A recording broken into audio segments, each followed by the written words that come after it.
sauveur, pour toi Jésus. Merci pour ce que tu as fait, tu m'es si précieux, Jésus mon sauveur. Je veux chanter un chant d'amour pour mon sauveur, pour toi Jésus. Merci pour ce que tu as fait, tu m'es si précieux, Jésus mon sauveur. Je suis heureux, tu m'as donné ton nom. Voilà, bonjour frères et sœurs, Jean-Marc Bali. Voilà, je viens vers vous, j'espère que vous allez bien. Voilà, aujourd'hui on va faire la suite du message sur le sang de Jésus. Voilà, message sur le sang de Jésus. Je ne sais pas si vous vous rappelez la dernière fois, mais nous avons parlé du sang de Jésus, nous avons parlé du sang, de la valeur du sang, de ce que représente le sang pour Dieu. Et donc on va terminer le message aujourd'hui en mettant plutôt en évidence les usages.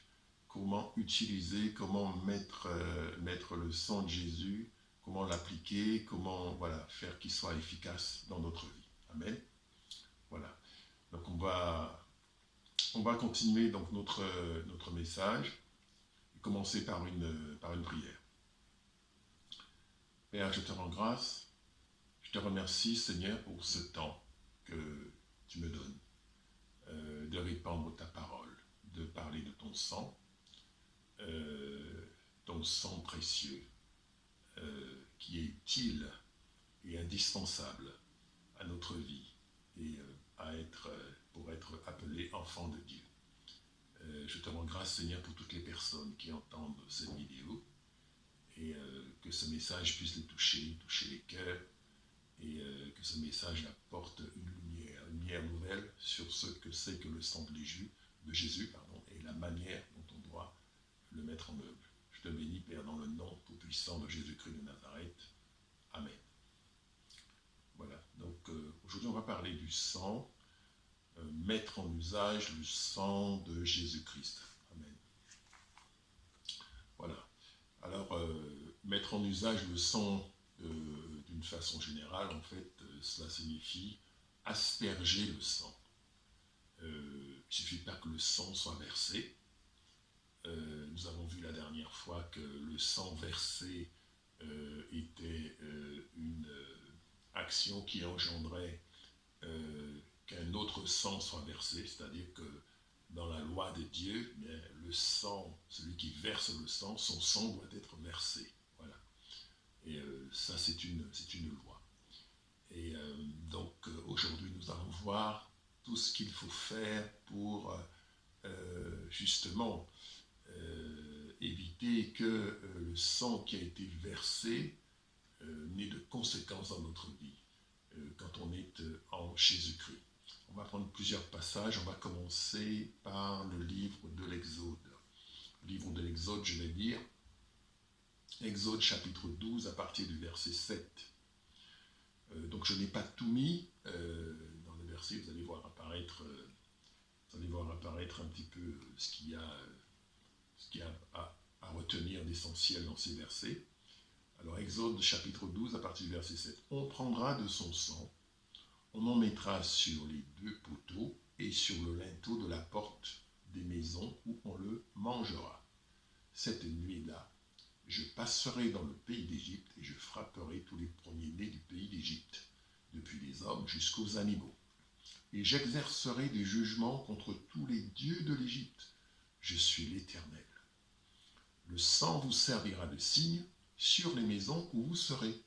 Je verrai le sang et je passerai par-dessus vous. Il n'y aura point de plaie qui vous détruise quand je frapperai le pays d'Égypte. Amen. Voilà, donc ici le contexte, c'est Dieu qui va libérer son peuple qui est esclave en Égypte.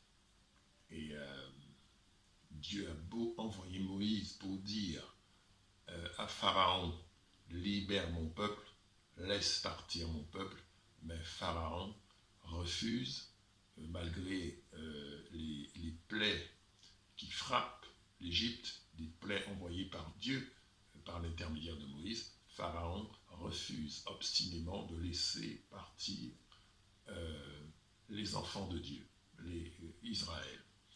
Et vous savez, frères et sœurs, lorsqu'on lit la Bible, on doit essayer de le rapporter à ce que nous vivons, nous. Dans quelle mesure est-ce qu'un passage comme celui-là peut nous concerner?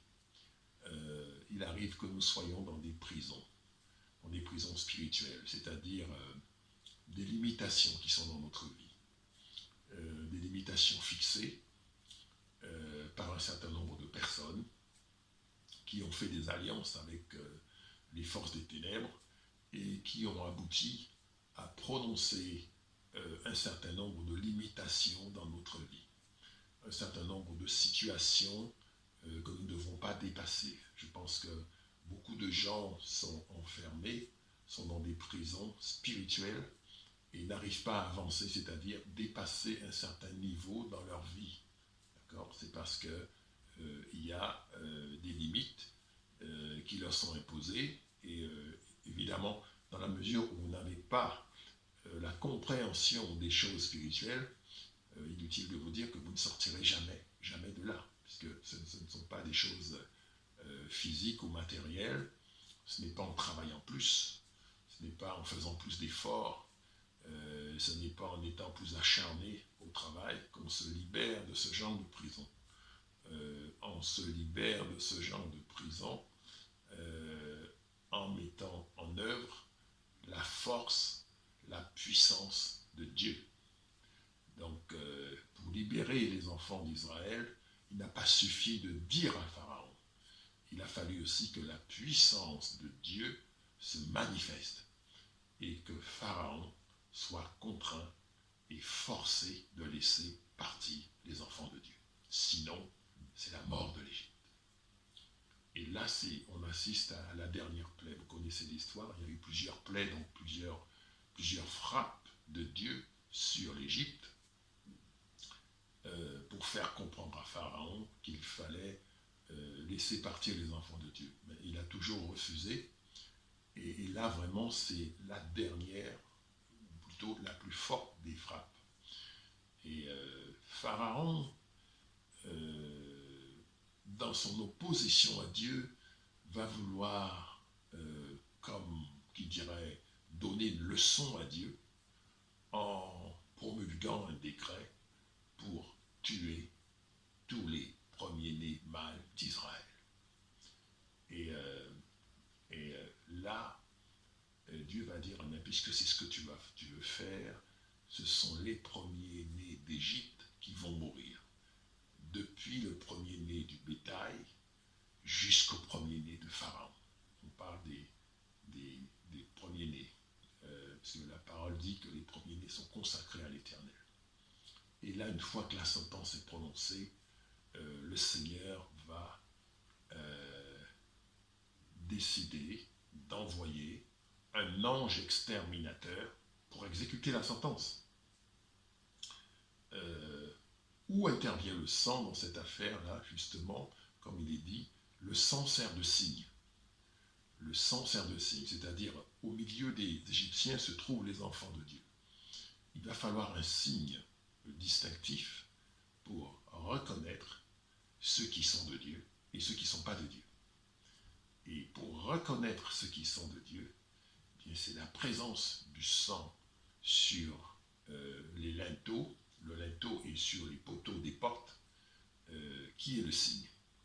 Donc ça veut dire que les enfants d'Israël devaient donc être informés, parce que ce sont des enfants de lumière, être informés et savoir ce qu'ils doivent faire pour échapper à la justice du Père, parce que cet ange exterminateur vient pour appliquer la justice du Père.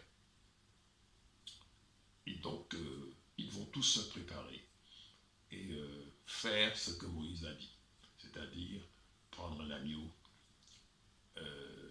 lui prendre la vie, récupérer le sang manger pendant la nuit. Donc c'est la Pâque, la Pâque, les pains sans levain, et utiliser le sang pour indiquer que c'est une maison où habitent des enfants de Dieu.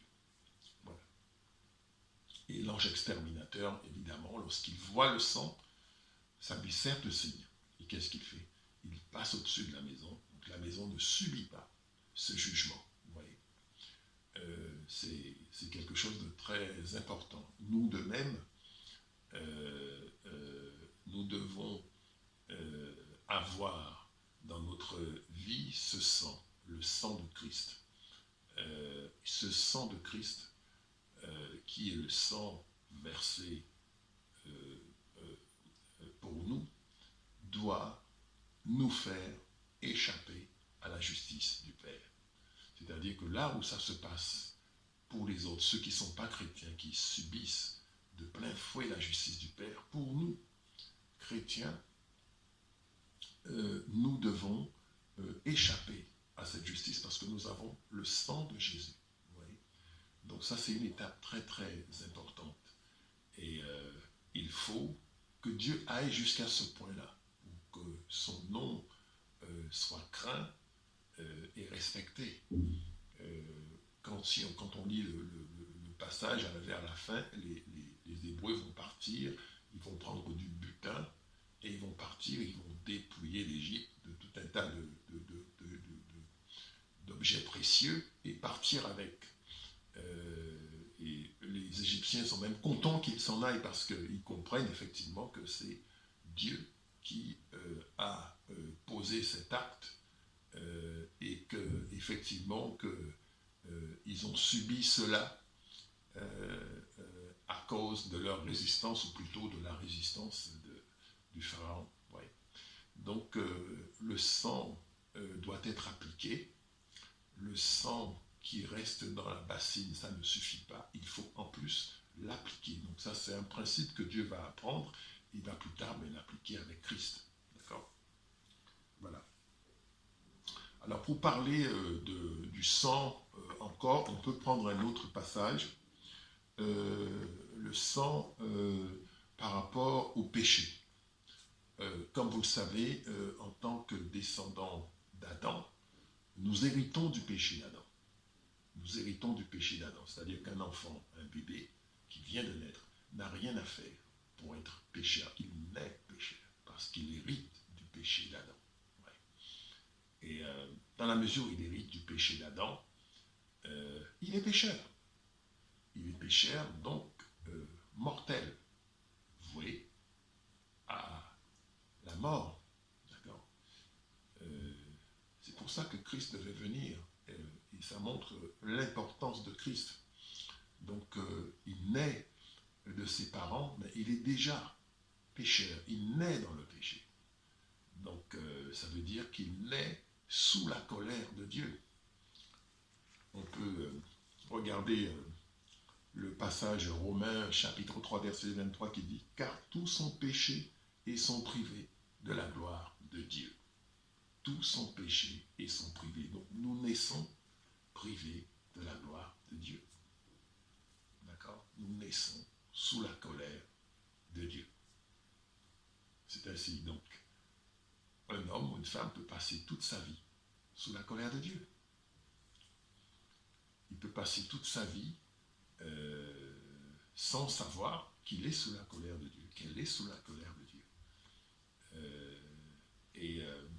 On doit, au cours de sa vie, faire une rencontre cruciale, qui est la rencontre de Christ, qui va nous permettre de naître de nouveau et de sortir de cette colère, d'accord, de disposer justement du sang de Christ qui nous permet de nous soustraire à cette colère, exactement comme les Israélites l'ont fait du temps de Moïse, d'accord.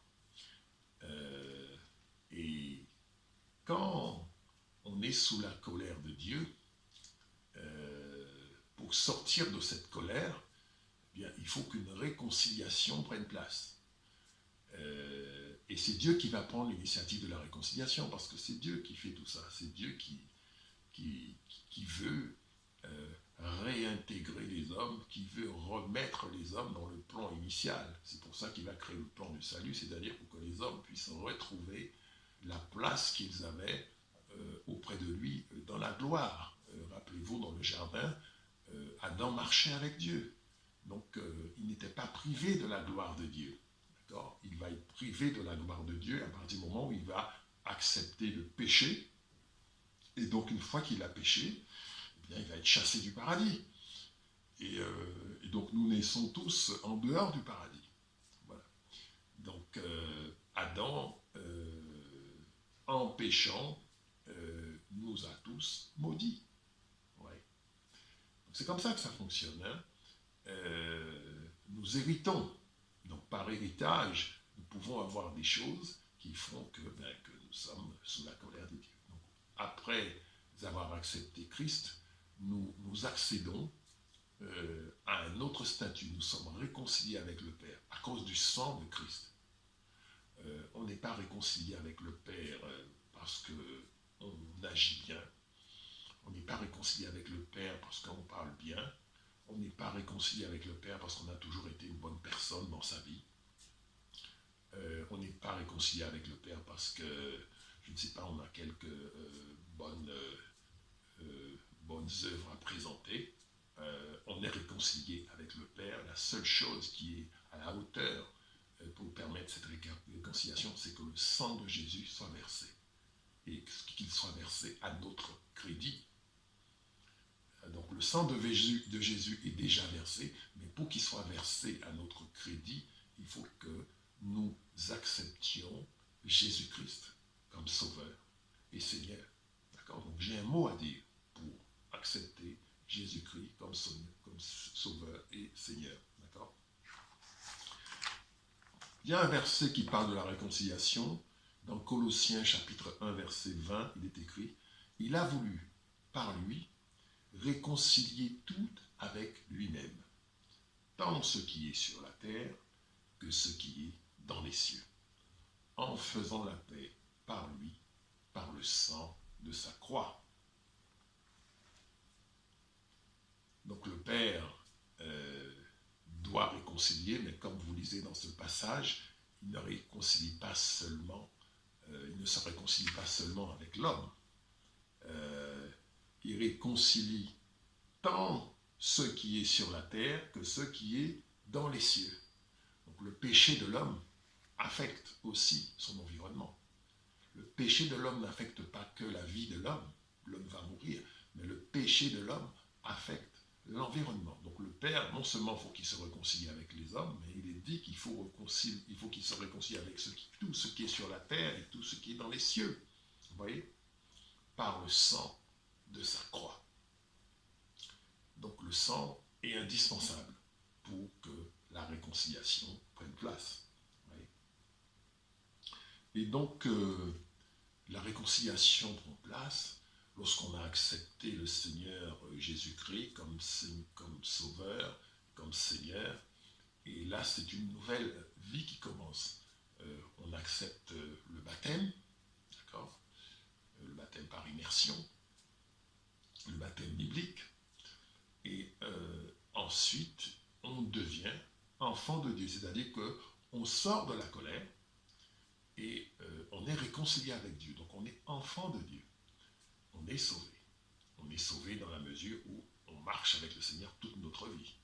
C'est vrai qu'on peut entendre certains prédicateurs dire, effectivement, il était écrit qu'on est sauvé une bonne fois pour toutes. C'est vrai. Mais ça ne veut pas dire que je peux lâcher Christ au cours de ma vie, commencer à mener une vie dissolue, une vie qui ne respecte pas Dieu, et croire que je suis sauvé parce qu'un jour je me suis levé pour accepter Christ. C'est quelque chose qui doit se faire avec de la persévérance. Il est écrit, celui qui persévérera jusqu'au bout sera sauvé. D'accord ? Donc ça veut dire qu'il faut marcher avec Christ. On l'a accepté aujourd'hui, mais je dois marcher avec demain, je dois marcher avec après-demain, je dois marcher avec tous les jours de ma vie. Ça ne veut pas dire que je ne peux pas tomber, pécher, mais mon cœur doit changer, mon objectif doit changer, et mon intention doit changer. C'est-à-dire que j'ai compris qu'effectivement, qu'une grâce m'a été faite, la grâce d'être appelé enfant de Dieu, donc je suis sorti des ténèbres et introduit, n'est-ce pas, dans la famille de Dieu, et que Dieu m'a scellé par le Saint-Esprit pour le jour de la rédemption. Donc c'est quelque chose qui doit se respecter et qui va se manifester, peut-être le jour de ma mort. Là, effectivement, j'aurai atteint le bout, et donc là, effectivement, si je suis mort en Christ, donc ça c'est bien, et puis si le Seigneur revient avant, il faut qu'il me trouve en Christ, en train de faire les œuvres qu'il a prévu que je fasse, en train de vivre une vie d'enfant de Dieu. D'accord ? Donc ça c'est très très important. Et dès lors qu'on a accepté Christ, on est porteur donc d'une espérance. D'accord ? Comme il est écrit dans Colossiens chapitre 1 verset 27, il est écrit « Christ en vous, l'espérance de la gloire ». Donc la gloire, quelle gloire ? Mais la gloire que Adam avait. La gloire qui avait été perdue et qui va être retrouvée. Donc tous ceux qui ont accepté Christ sont porteurs d'une espérance. Sont porteurs d'une espérance, l'espérance de la gloire. D'accord ? Donc Dieu a prévu des choses pour nous. Dieu a prévu la gloire pour nous, pour ceux qui vont accepter son Fils, accepter de marcher avec lui, accepter de se soumettre accepter de se soumettre à Christ, donc accepter Christ comme Seigneur, c'est-à-dire qu'il règne sur vous. Et quand vous appelez Christ Seigneur, ça veut dire que vous devez faire ce qu'il dit. Vous devez chercher à faire ce qu'il dit. Vous devez chercher à connaître sa volonté d'une part, rechercher sa présence, la prière, le jeûne, la lecture de la parole, etc. Il n'y a pas de Christ sans parole de Dieu. On ne peut pas dire je crois au Seigneur comme ça. Il faut faire sa volonté, il faut marcher selon sa volonté, chercher à connaître sa volonté, prier. D'accord ? Donc ça demande une certaine fidélité dans la marche avec Dieu. Amen. Voilà. Alors, le sang de Jésus nous réconcilie avec le Père. Sans le sang de Jésus, pas de réconciliation. Ensuite, il y a un autre passage aussi qui m'a beaucoup interpellé lorsque je préparais ce message. Cela concerne le rôle des sacrificateurs. Comme vous le savez, dans l'Ancien Testament, ce qu'on appelle l'Ancien Testament, les fils de Lévi étaient destinés, au moins, pour être des sacrificateurs, c'est-à-dire des gens qui sont là et qui reçoivent les animaux qui sont amenés en sacrifice, et c'est eux donc, qui étaient chargés de les sacrifier, comme son nom l'indique. Un sacrificateur, le travail d'un sacrificateur, c'est de présenter des sacrifices. Donc il faut qu'il soit loin, qu'il ait l'onction pour, et qu'il asperge le sang. Si vous lisez le Deutéronome, par exemple, vous allez voir qu'il y a tout un tas de sacrifices qui sont proposés, des sacrifices pour toutes sortes de situations, et à chaque fois, ça tourne autour de l'aspersion du sang. Donc le sacrificateur, c'est celui qui est loin pour présenter le sacrifice au Seigneur. Donc le sang versé de l'animal pour le sacrifice de communion, sacrifice pour demander le pardon des péchés, etc. Et ça, c'était une préfiguration de ce qui allait se faire. C'est-à-dire qu'aujourd'hui, les enfants de Dieu sont des sacrificateurs, sont destinés à être des sacrificateurs. D'accord ? Donc ça veut dire ils doivent asperger le sang de qui ? Le sang de Christ. D'accord ? Nous allons le voir dans un passage, notamment dans le premier épître de Pierre. Première épître de Pierre, 1 Pierre 1, 1. Il est écrit, Pierre, apôtre de Jésus-Christ, à ceux de la dispersion, du Pont, de la Galatie, de la Cappadoce, de l'Asie et de la Bithynie, qui séjournent parmi les nations et qui sont élus selon la prescience de Dieu le Père, par la sanctification de l'Esprit, afin qu'ils deviennent obéissants et qu'ils participent à l'aspersion du sang de Jésus-Christ. Que la grâce et la paix vous soient multipliées. Aspersion du sang de Jésus-Christ. Donc nous sommes destinés à participer à l'aspersion du sang de Jésus-Christ. Donc ici, évidemment, là, Pierre s'adresse à ses frères israélites sur de la dispersion, d'accord, mais le peuple de sacrificateurs qui va servir le Seigneur sera composé effectivement d'Israélites, mais sera composé aussi de tout homme et de toute femme qui va accepter le Seigneur. On le voit dans Apocalypse chapitre 1 verset 6, il est écrit « Et qui a fait de nous un royaume de sacrificateurs pour Dieu son Père, à lui sera la gloire et la puissance au siècle des siècles. Amen. » Donc nous sommes un royaume de sacrificateurs, donc sacrificateurs du sang de Christ. Nous, notre travail, c'est d'asperger le sang. D'accord? Comment on fait pour asperger le sang? Concrètement, asperger le sang, c'est parler du sang de Christ, prier avec le sang de Christ, dire par exemple, je me recouvre du sang de Jésus-Christ, je recouvre de mes enfants du sang de Jésus-Christ, d'accord, et tout ce que je veux protéger, qui sont de ma maison, je les recouvre du sang de Jésus-Christ, d'accord. Donc j'asperge le sang, et j'utilise le sang, j'invoque le sang, d'accord, le sang de Jésus, dans tout ce que je fais, tout ce que je veux couvrir du sang de Jésus. Et donc ce sang-là, c'est un sang qui me protège contre la justice du Père. Très souvent, nous pensons que nous avons affaire au diable, mais non. Nous avons surtout affaire à la justice du Père. Donc, un enfant de Dieu qui a accepté Christ doit utiliser le sang de Christ. Et dans ses prières, dans nos prières notamment, nous devons invoquer le sang de Jésus. Pour la réconciliation, comme on vient de le voir, le Père, je veux me réconcilier avec toi, donc je peux me réconcilier avec le sang de Jésus. Je suis réconcilié avec toi. Et demander pardon pour nos péchés, demander pardon pour tout ce que l'Esprit va nous mettre à cœur de demander pardon. Toutes les convictions de péché, parce que l'Esprit Saint aussi est là. Il va nous dire, écoute, dans tel domaine, tu as péché. Contrairement à ce qu'on pense, hein, ce sentiment de culpabilité qu'on peut éprouver, ça s'appelle la conviction de péché. C'est le Saint-Esprit qui donne ça. Et c'est très très bien, parce que ça nous permet de venir devant le Père avec ce péché-là et de demander pardon pour ce péché-là. Et le sang de Jésus, n'est-ce pas, nous purifie du péché. Et voilà, et donc on avance comme ça. Donc l'enfant de Dieu a besoin du sang de Jésus pour avancer dans sa marche chrétienne. On n'est pas pur une fois pour toutes. Ça nous arrive de tomber, ça nous arrive de chuter de différentes façons, en parole, en pensée, de toutes les façons possibles, en acte. Donc on a besoin d'être pardonné.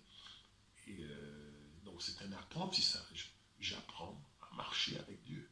J'apprends à me comporter de plus en plus en présence du roi.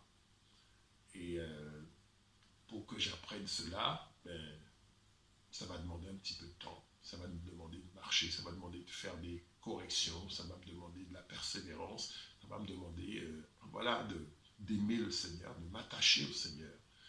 Et j'allais dire de payer le prix. Parce que cette expression est un petit peu équivoque. Hein. Le seul qui paye un prix là-dedans, frères et sœurs, c'est Christ. C'est Christ qui paye le prix. C'est vrai qu'il y a des choses que nous pouvons subir, mais par rapport à ce que Christ a subi et par rapport au fait que seul son sacrifice est accepté par le Père pour le pardon des péchés, ce que nous faisons, c'est, comme disait Paul, ça sert de libation. C'est accessoire. C'est important, mais c'est accessoire. Le gros du travail, c'est-à-dire produire, fournir le sang saint, le sang pur, le sang sans altération, et qui va plaire au Père, et qu'un sang un sacrifice que personne d'autre, que Jésus ne peut offrir au Père. Ouais. Donc ça, c'était vraiment le rôle de Jésus. Ouais. Voilà, donc c'est ça la tâche du sacrificateur, c'est d'utiliser ce sang et dans la vie, dans sa vie, d'accord, et dans la vie de ceux pour qui il prie. Donc on est habilité à asperger le sang de Jésus. On est habilité à prier, à invoquer le sang de Jésus. On est habilité à demander que le sang de Jésus nous recouvre. On est habilité à le faire parce qu'on est sacrificateur. Je me souviens, il y a un passage dans l'Ancien Testament, je crois que c'est un roi de Juda qui s'appelait, je pense, Asa, un roi zélé pour l'Éternel, tellement zélé pour l'Éternel qu'il s'est attaqué à toutes les idoles du royaume d'Israël, et du royaume de Juda, pardon, et qu'il a effectivement détruit tous les autels pour Baal, tous les autels pour les Astartés. C'est très très bien, il a été un bon roi, mais il a voulu pousser le zèle jusqu'à présenter lui-même des sacrifices. Et les sacrificateurs lui disent, mais non, roi, tu ne peux pas présenter des sacrifices, c'est pas ton rôle, tu es roi, c'est pas ton rôle. Et effectivement, le Seigneur s'est irrité contre lui parce qu'il a voulu aller au-delà de ses attributions. Parce qu'il était sacrificateur, il était roi et non sacrificateur. Voilà. Et donc, c'est comme ça que, de façon infortunée, il a été puni par Dieu, parce qu'il a voulu s'improviser sacrificateur. Ça nous est acquis, nous avons le droit d'asperger, d'invoquer le sang de Jésus. Je vous invite à le faire dans vos vies, à le faire avec foi, et à le faire de façon systématique. Systématique, on a besoin du sang de Jésus. Et sans le sang de Jésus, nous ne sommes rien. C'est vrai que nous, les hommes, nous avons tendance à nous appuyer sur nos bonnes œuvres, dire, bon, ça va, quand même, je suis pas mal. Mais non. Les standards de Dieu sont élevés, tellement élevés, que ce que nous faisons ne peut pas suffire. Nous avons besoin des mérites d'un autre. Jésus-Christ de Nazareth. Amen. Voilà. Donc, je vais continuer avec un autre passage qui est très connu aussi dans le livre de l'Apocalypse et qui parle du sang de Jésus, justement, encore. Apocalypse, chapitre 12, verset 11.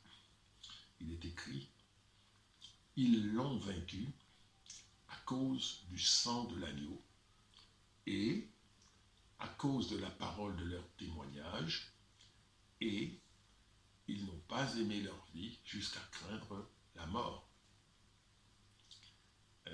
Très souvent, ce verset est invoqué où on parle « ils l'ont vaincu à cause du sang de l'agneau ».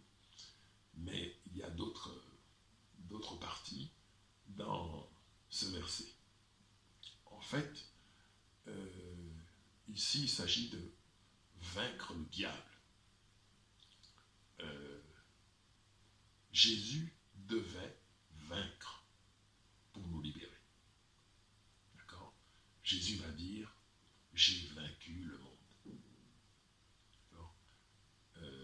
Ne craignez rien, je serai avec vous chaque jour jusqu'à la fin des temps. Donc Jésus, c'est quelqu'un qui est venu et qui a vaincu le monde. Ça veut dire qui a vaincu le diable.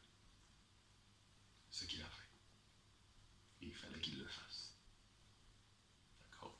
Il y a un autre passage qui dit, dans 2 Pierre 2,19, il dit, ils leur promettent la liberté quand ils sont eux-mêmes esclaves de la corruption, car chacun est esclave de ce qui a triomphé de lui. Ça veut dire que le diable, tant qu'il triomphe de moi, je suis esclave.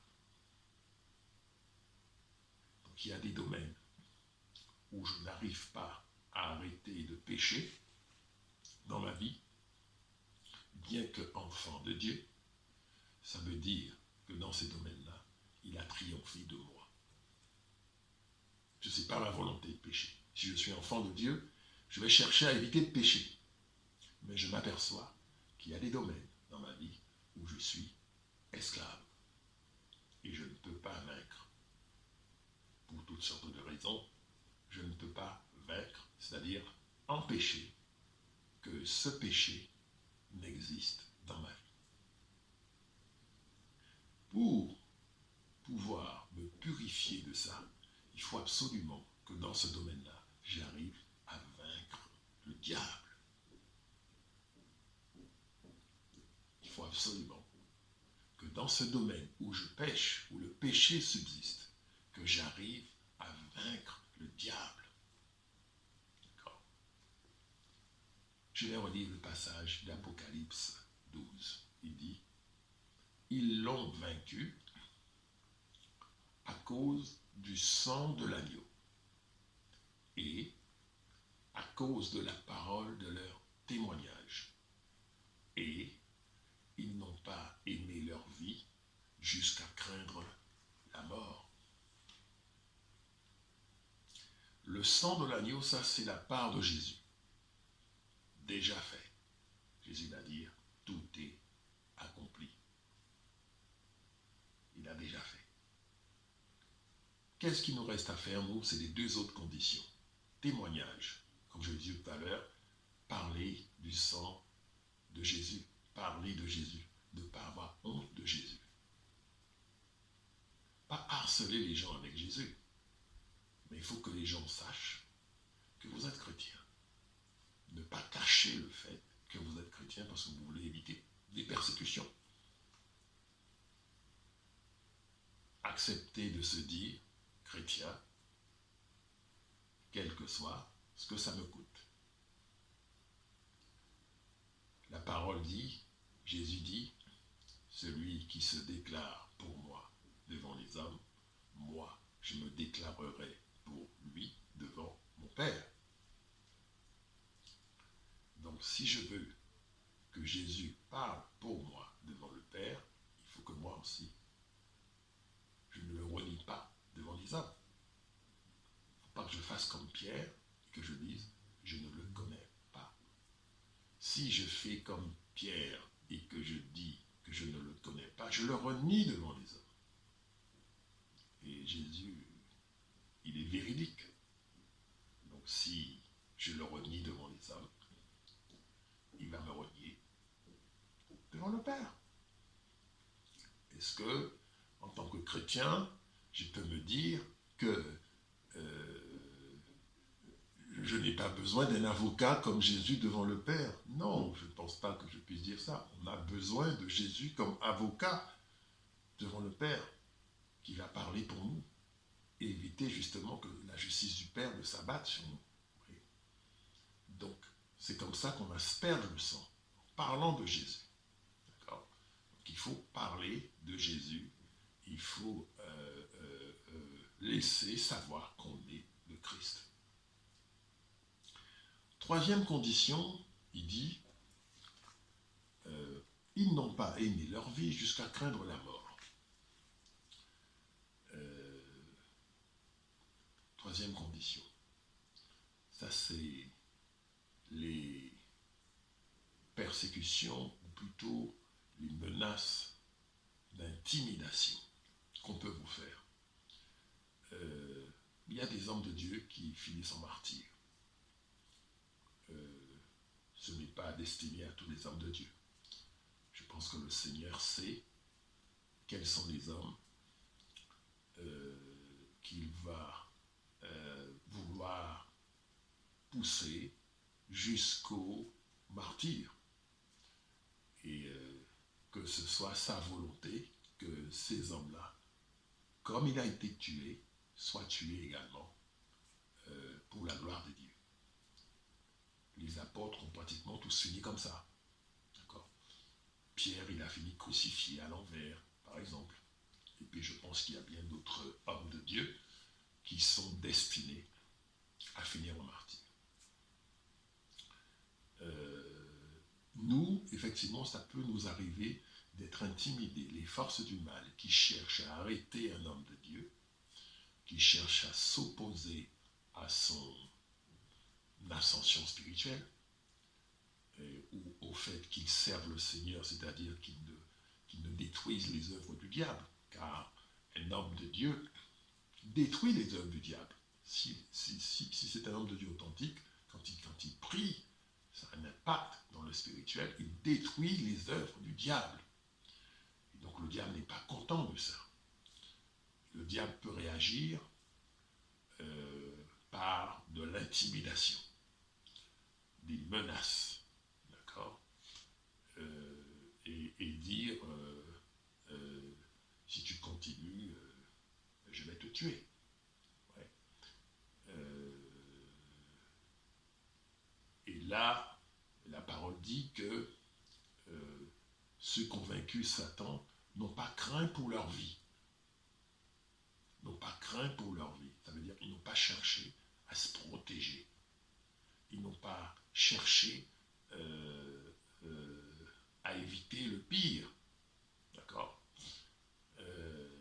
Ce que je veux dire par là, c'est qu'il y a des niveaux de risque qu'il va falloir prendre avec Dieu. Et à des moments donnés, mais si on ne fait pas confiance au Seigneur, on ne peut pas expérimenter la victoire contre le diable. Il y a des moments où il faut dire, Seigneur, je te fais confiance, je ne sais pas comment ça va se passer, je ne sais pas comment je vais m'en sortir, je ne sais pas comment ta puissance va se manifester, mais là je pars confiant, je garde ma confiance en toi, et je déclare que je suis victorieux en toi. Et partir avec cette conviction-là, sachant qu'on est exposé. Bien plus encore, si on a une parole du Seigneur qui nous dit « Ne crains pas, continue de me servir ». Si d'un côté vous avez ceux qui vous menacent et qui vous disent « Attention, tu auras des problèmes si tu continues », et puis de l'autre côté le Seigneur qui vous dit « Continue à me servir », quelle voix allez-vous écouter ? Si vous écoutez la voix de ceux qui vous intimident, vous ne pourrez pas vaincre Satan. Parce que vous ne remplissez pas la troisième condition. Pour vaincre Satan, il faut remplir les trois conditions. Le sang,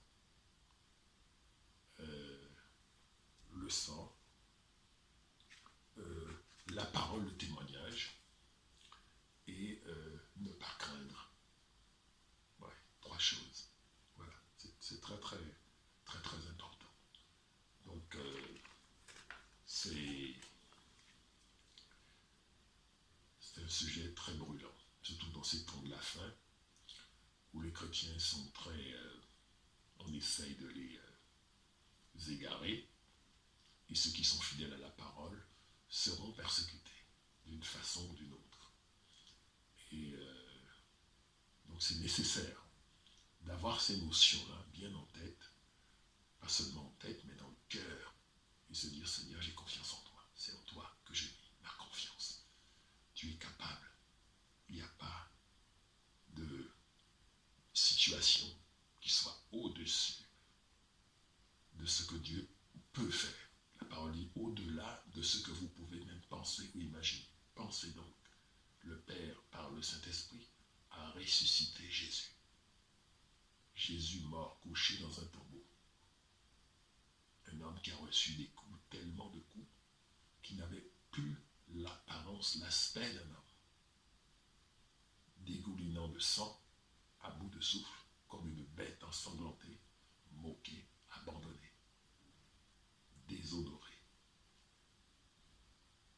Mais qui n'a pas cédé à la peur, qui n'a pas cédé à la panique, qui n'a pas cherché à sauver sa vie, et qui a eu confiance dans la parole qui lui avait été dite.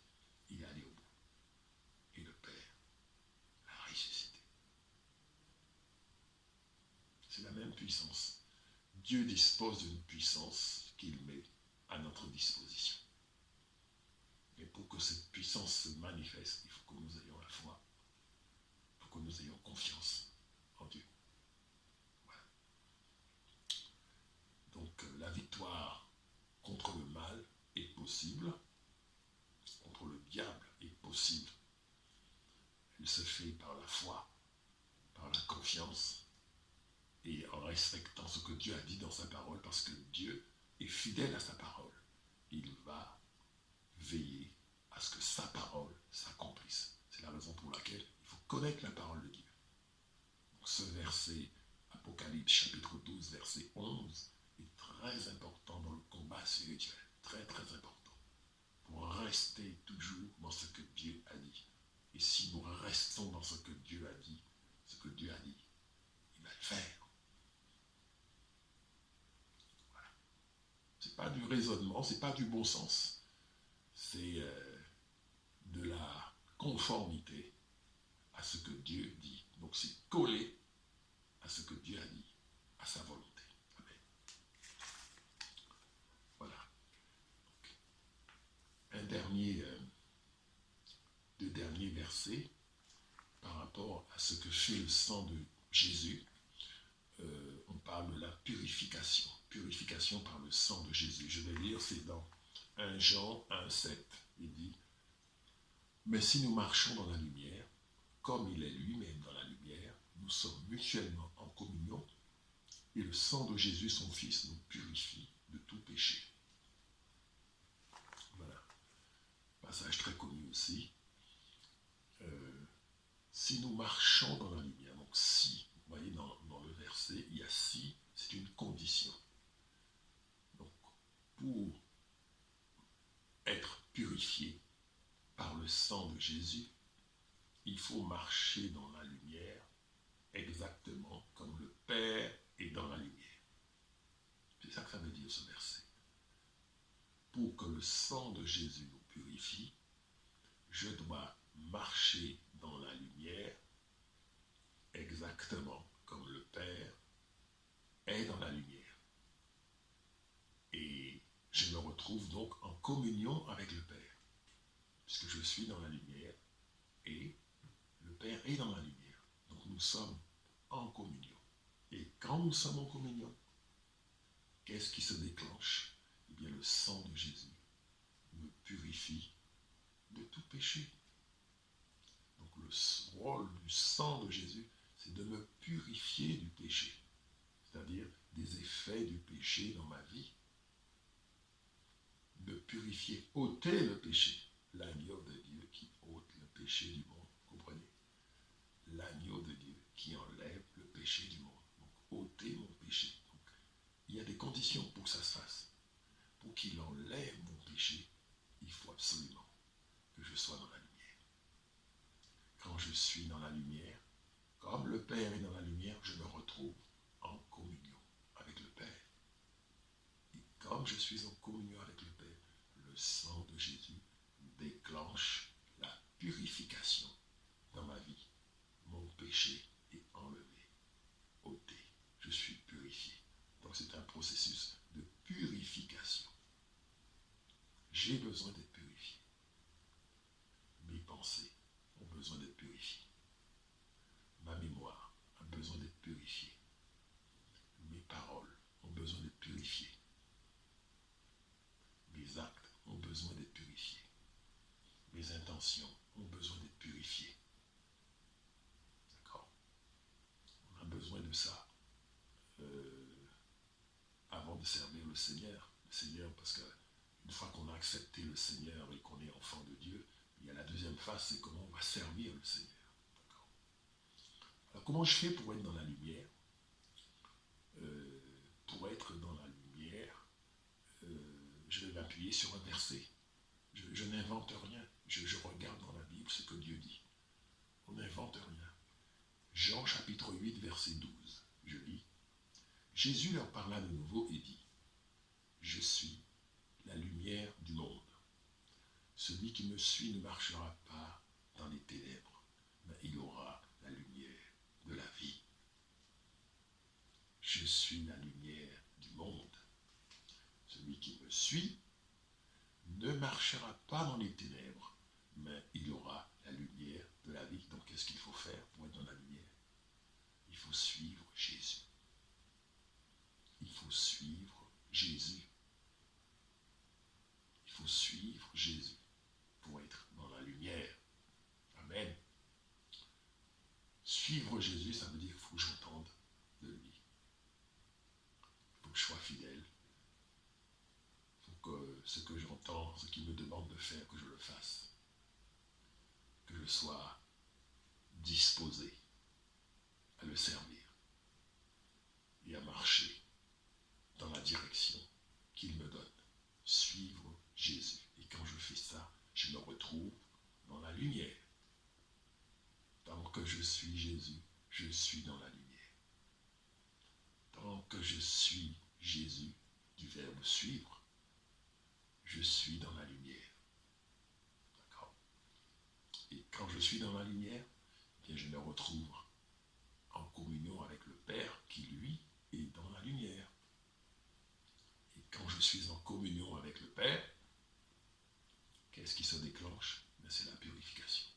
Le sang de Jésus commence à me purifier, à me purifier, à me purifier. Donc c'est quelque chose qui se fait continuellement tant que je suis à la suite de Jésus-Christ, c'est-à-dire dans la lumière, car il est écrit, celui qui me suit ne marchera pas dans les ténèbres, mais il aura la lumière de la vie.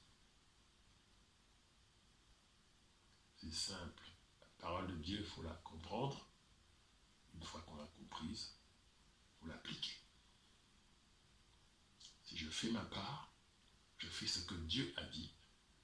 Dieu, dans sa parole, va veiller à ce que ce qu'il a dit s'accomplisse. Donc c'est lui qui va me purifier avec le sang de Jésus. Amen. Voilà. Dernier point, je veux dire, pour servir le Seigneur, cette purification est importante. On a besoin de se débarrasser d'un certain nombre de péchés, d'un certain nombre de situations avant de servir le Seigneur. Prenez par exemple un ministère de délivrance où vous vous retrouvez souvent face à des esprits impurs. Vous devez marcher dans la sainteté. Vous devez marcher dans l'obéissance.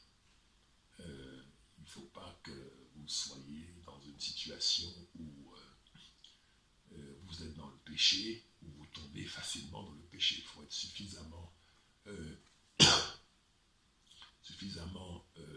dans la purification avec le Seigneur et marcher dans cette purification. C'est-à-dire que le Seigneur puisse m'utiliser. Si je ne suis pas dans cette purification, il ne pourra pas m'utiliser. Donc j'ai besoin effectivement d'avoir cette purification pour être utilisé par le Seigneur. D'accord? On a un exemple dans Isaïe chapitre 6, et j'en terminerai avec ça, où le prophète Isaïe, donc c'est l'appel du prophète Isaïe, effectivement, donc le prophète Isaïe, il va voir Dieu dans une vision, et il va dire, « Malheur à moi, car je suis un homme aux lèvres impures, et j'habite au milieu d'un peuple dont les lèvres sont impures. » Ouais. Donc il sait, Isaïe, que ses lèvres sont impures, et qu'il a vu Dieu, et que donc c'est quelque chose qui va lui causer du malheur. On ne peut voir Dieu et vivre. Et un ange va venir lui toucher la bouche avec une pierre ardente, un brasier. Et pas un brasier, comment on appelle ça, une pierre, un tesson, voilà. Et lui dire, voilà maintenant, ceci a touché tes lèvres, ton iniquité est enlevée et ton péché expié. Et là maintenant, Isaïe va pouvoir servir le Seigneur. La prière, c'est ça. Notre prière, c'est ça. C'est que le Seigneur nous purifie, qu'on devienne des vases d'honneur, de façon à ce que nous puissions le servir de la manière dont il s'attend à ce qu'on le serve et qu'on le fasse pour sa gloire, pas pour notre gloire, mais pour sa propre gloire. Amen. Merci Seigneur. Voilà ce que je voulais vous dire sur le sang de Jésus. J'espère que je me suis fait suffisamment bien comprendre. Sentez-vous libre de réagir par le numéro de téléphone que je laisserai donc à la fin de cette vidéo. Je vous recommande au Seigneur, au Dieu Tout-Puissant, en lui demandant de vous garder dans sens et la paix dans le nom tout-puissant de notre Seigneur Jésus-Christ de Nazareth. Amen. À bientôt pour une autre prédication du pasteur Jean-Marc.